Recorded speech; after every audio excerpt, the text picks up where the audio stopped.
अस्सलाम वालेकुम बच्चों, उम्मीद आप बखैर होंगे। आज मैं सबक नंबर 7 बहार नज़म का खुलासा आपको बताऊंगी।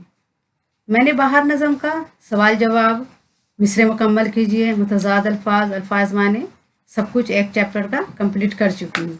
लेकिन किसी बच्चे की फरमाइश पर कि मैम बहार नज़म का खुलासा बना दीजिए, तो मैं इसका वीडियो बना रही हूँ। आइए पढ़ते हैं बहार नज़म का खुलासा। ये नज़म अफसर मरेठी की लिखी हुई है, तो पढ़ते हैं। बिस्मिल्लाहिर्रहमानिर्रहीम। खुलासा। बहार नज़म हमारी दरसी किताब अपनी ज़बान से ली गई है। हमारी में यहाँ ये छूट गया है, ठीक है, आप लिख लेंगे। ये नज़म अफसर मरेठी की लिखी हुई है।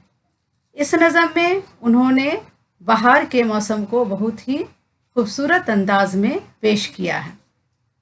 बहार के मौसम में बागों में निखार आ गया है। चारों तरफ धुला धुला साफ सुथरा नजर आ रहा है। सारी कलियां खिल गई हैं और इनकी खुशबू चारों तरफ बाग में फैली हुई है। और ऐसे खूबसूरत समा है कि चिड़िया गीत गा रही हैं और चमन के सारे फूल सुन रहे हैं। हवा इतनी राहत वाली है कि ऐसा मालूम होता है कि जन्नत का दरवाज़ा खुला है। सब लोग खुश हैं और हर तरफ और हर चीज़ खूबसूरत नज़र आ रही है।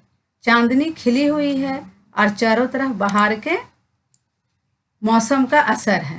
और आने जाने वाले लोग भी अफसर की गज़लें गा रहे हैं। ठीक है बच्चों, ये बहार नज़म का खुलासा है। आप इसे कॉपी में नोट करके तैयारी कर लें, आपके एग्ज़ाम में बहुत काम आएगा। आज के लिए इतना ही काफ़ी है। अल्लाह हाफिज़।